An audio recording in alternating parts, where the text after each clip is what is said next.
that is not Los Angeles. That's Idaho Falls. That's East Idaho there for you, folks. That was just a small protest in front of a rib shack or something of that nature. Close by was a big protest down in Idaho Falls. It looked similar to what you would see in Los Angeles over the years, but here it was in Idaho Falls. A lot of folks out there protesting ICE and Homan and Kristi Noem and Trump's threats of, and they're not threats, they're promises of deporting criminal illegal aliens. But all of these folks out here got together and said and had their signs and said that they were out there protesting, sending the ICE was the Gestapo. Don't bite the hands that feed you. East Idaho News had a whole gallery of photographs from this event. So let's bring that up. You know, I looked on East Idaho News front page this morning to see if they were going to cover any of this stuff, and there was no front page story. You had to like scroll down to find this gallery of photographs from this weekend's event. And as soon as we get that up there, I think we had it in our chat earlier. If you guys can't find it, but we'll show some of these photos. But I mean, here's the thing, folks. Here's the thing, folks. And I know I don't need to tell you a lot of this, but like, yeah, here it is. Look, scroll. Yeah, just have a happy time scrolling through all of this. Just scroll down all the photographs that are in here. There they are across the bridge, talking about how no one's illegal on stolen lands. Immigrants keep America great. Don't bite the hands that feed you. I mean, the chutzpah, the absolute chutzpah of these folks out here protesting. I mean, and you know, I'll be generous here. Most of these people probably are citizens, and you know, in some form or fashion, but they're out there waving Mexican flags. You're out. I mean, after 8 years of like America first, you know, taking care of our own, suffering through the horrible manufacturing state of this country that has put so many people out of jobs, and then the flooding of illegal immigration in this country over the past 4 years. I mean, millions upon millions upon millions of people. And you just saw an entire, you know, landslide election with the top priority being no more illegal immigration, and you're waving the Mexican flag. Like, I'm sorry. I don't understand it. I don't understand it. Look at these photographs. That's Idaho Falls, folks. That's Idaho Falls. I don't know what's going on over there, but that's the big priority over there in Idaho Falls. So you can look at those pictures over at East Idaho News. The other interesting thing about this is especially when you see a sign like, don't bite the hands that feed you. Like, excuse me? Like, yeah, there it is. Like, what are you talking about? What are you talking about? Because I'm pretty sure that there are SNAP benefits or welfare benefits that have been extended to illegal aliens in our state. And while it's hard to break down those numbers because you don't know how many people are actually illegal, who are using the school system, free lunches, welfare programs, Medicaid programs, hospitals, all sorts of benefits out there that we're supposed to be using for ourselves, right? That we pay into for ourselves. The illegal immigration is overwhelming the system. And last year, we have an article from the Spokesman. If you guys want to pull that up in a second, we have an article from the Spokesman review. Let me see if I can find my copy here. That said, that covered the bill last year. There was a bill last year, February of last year, 2024, and it says a bill restricting public aid for undocumented immigrants fails in the Idaho House Committee. A bill to prevent undocumented immigrants in Idaho from accessing publicly funded assistance is not moving forward in the Idaho legislature. Representatives Jordan Redmond from Coeur d'Alene, Representative Josh Tanner, who we saw earlier on the program already, presented House Bill 615 to the House Health and Welfare Committee emphasizing that its purpose was to make Idaho less attractive to undocumented immigrants by removing access to public benefits. Here's Redmond's quote. In my opinion, we should not be using taxpayer dollars to serve folks that should not be here in the first place. We need to use those resources for the citizens that are here legally if you need some help from the state. So this bill that they were presenting at the time in a Republican majority committee, the House Health and Welfare Committee, was voted down 7-5. 7-5. And therefore it stood. So we expect to see a similar bill come through this year to kind of tackle this. But in the meantime, immigration is going to be out in full force across this country, removing. They're starting with the criminal illegal aliens. And I remember there was a press conference where the Trump's press secretary said they're all illegal, right? If you're here illegally, you've already committed a crime, so you are a criminal. If you're here illegally, you are a criminal. So that's where we're at.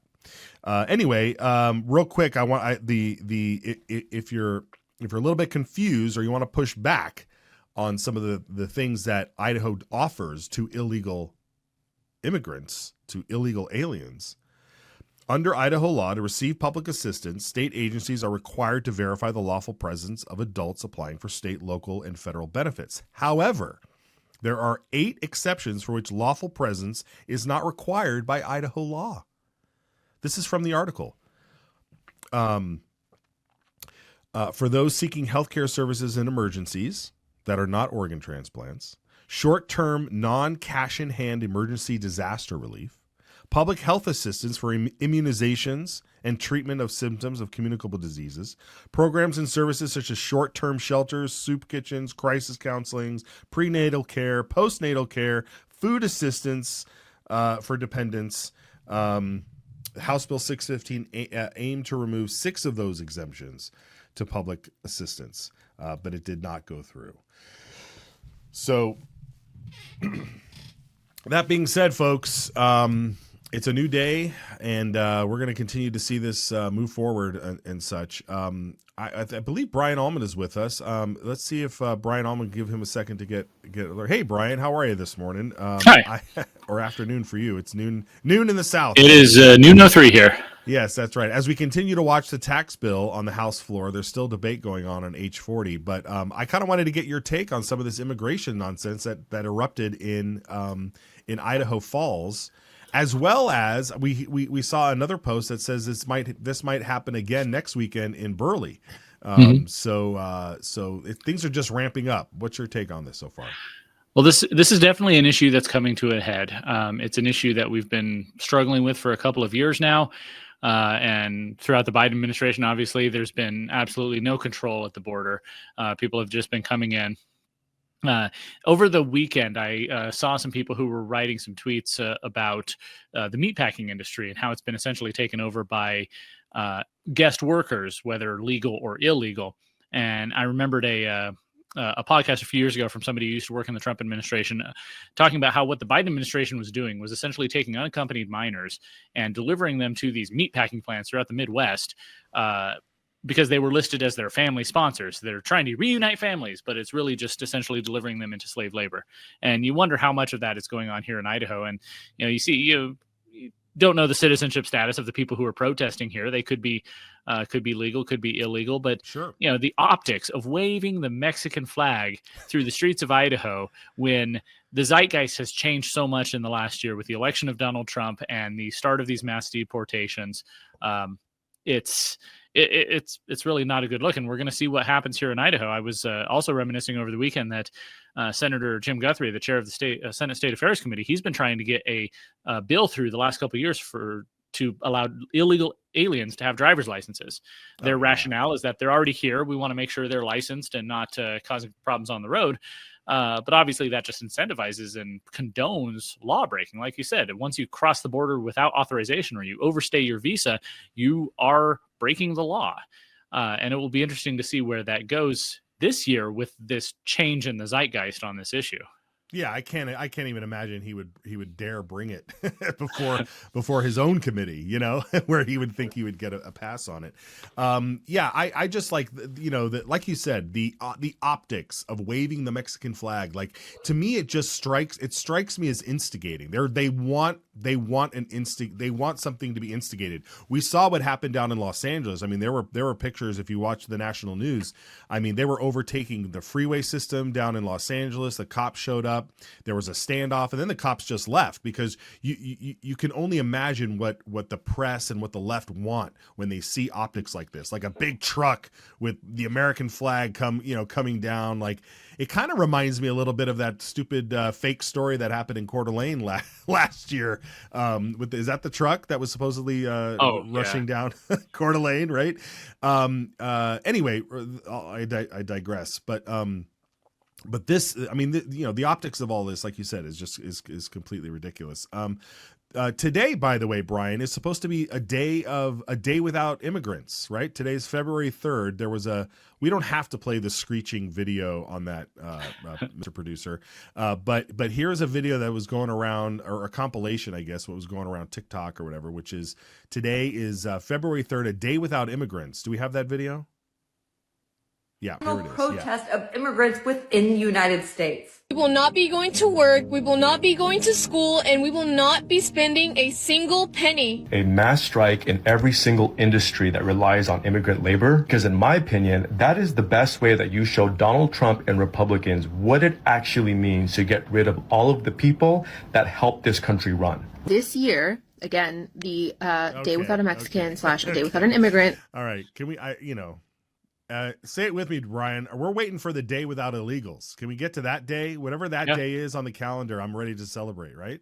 Well, with President Trump and Mr. Homan running the show, maybe that day is coming soon. Yeah, hopefully. All right, folks. Well, there's not too much that we can do from our vantage point here, except watch it and follow it. But if these things erupt in your city, stay safe. Don't get stupid. Just let them have their little protest or whatever. Now, apparently, they're going to be coming into the Capitol this week to do a peaceful protest. So we'll I'll try and be there for that. And they'll be waving the Mexican flags, you think? I don't know. We'll see if they respond to the response here. If they adjust their optics. Yeah. We'll see how it goes. Okay. And again, like, why are you fighting for illegal activity? Like it's completely un-American. It's completely un-American. Although it seems to be very American these days with whatever administration's in charge. Got this idea that borders are just imaginary lines and that people can live wherever they want. Earlier in the debate on House Bill 40, Representative Birch was comparing the state budget to a family's budget, and I don't think that was a good comparison at all, but that's a different subject. Let's compare the borders of the United States to the borders of your property. If somebody decides that those property lines are just imaginary lines and no person is illegal, and they just move themselves and their family into your house and start eating your food, and maybe they help out a little bit, they offer to sweep the floor or something, that doesn't mean they have a right to be there. And if you are evicting them, that doesn't mean you're a monster. That means you are protecting your own family. If we turn a blind eye to the law breaking of people who are coming here, illegally or overstaying their visas or whatever, that is an injustice to the people who, not only the people who are born here, whose country this is, but also to the people who go through the legal process of migrating here for whatever reason. Yeah, that's a great point. So we'll have to see where it lands. I just want to make sure everybody stays safe. We don't need any violence erupting or anything like that. So that's going to be my main thing as they go through this.